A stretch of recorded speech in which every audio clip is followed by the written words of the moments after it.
Hello, and welcome to Spider-Man Review.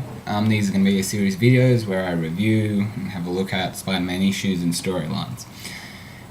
And, so it's if you want to know whether a story is worth buying, or if you liked a story, want to see if I liked it, or if you hated it, want to see if I hated it, or whatever. This is what this is for. And I thought I'd start with Todd McFarlane, who's my favourite comic book penciler, artist, and his debut at writing Spider-Man #1 and the storyline that follows, Torment. This comic is the highest selling comic of all time, although it's kind of cheating because there are about 3 or 4 different variants. I mean, if I saw this, I'd buy it. Well, I did buy it.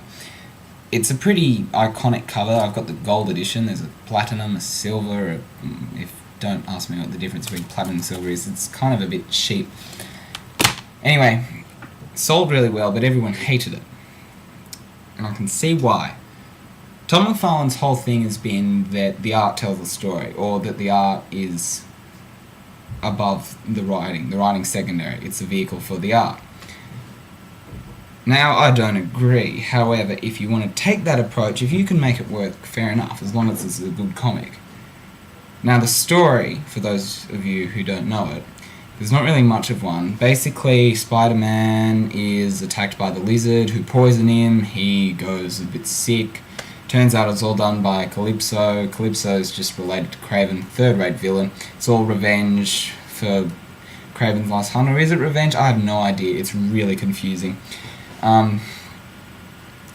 And basically nothing gets resolved, and this happens in about 24 hours, and there's just a whole lot of gore. And when I say gore, there's not actually much fighting.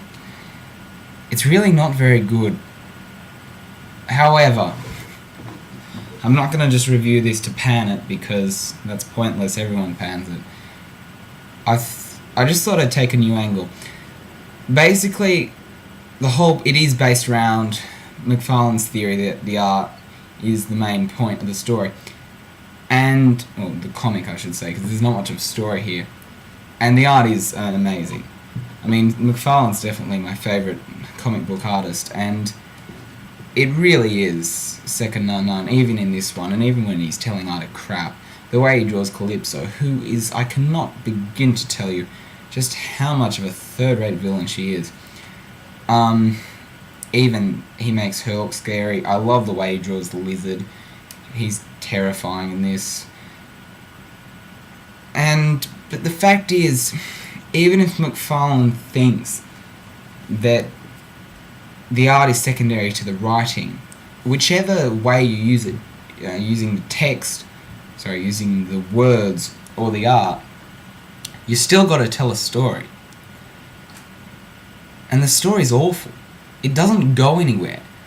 In fact, a lot of the time, it really is actually just taking the piss out of itself. There's times when Spider-Man's going, why? Why is this happening? Why is this happening to me?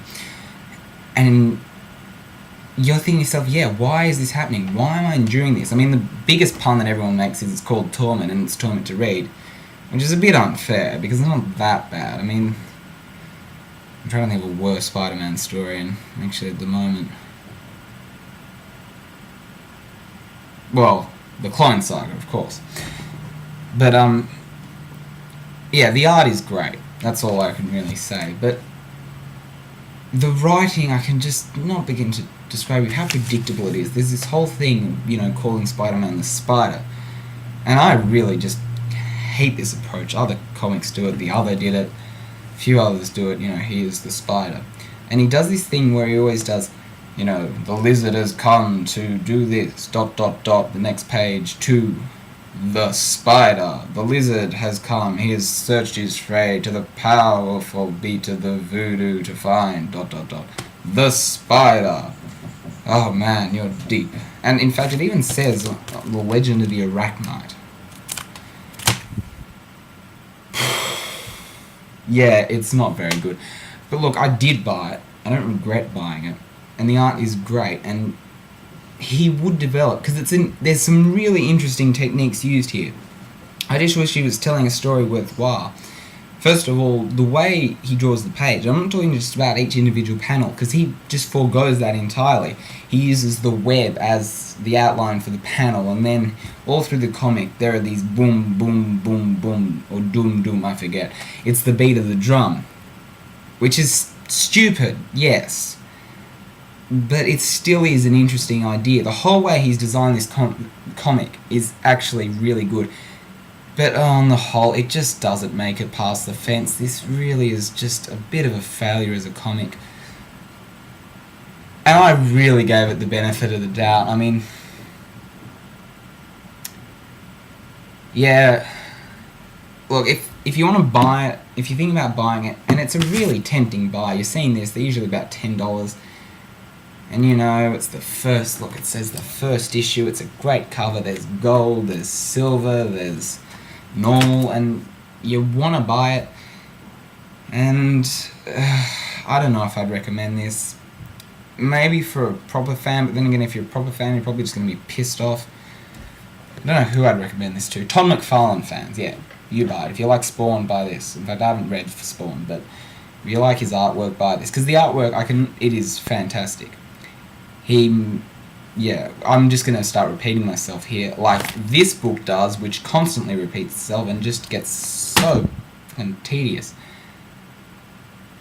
But I tried to reanalyze this story, try to bring something new to the critical opinion. The problem is you can't. It is a failure. Buy it for the art, that's all. And you know, there are some interesting concepts here of using the art, and look, top effort, McFarlane, but you don't get there. Anyway, thank you. I hope you haven't found this too boring. If you have anything to add, you have a question to ask, video response, text comment, you know, all the... yeah, hit me back. Thanks.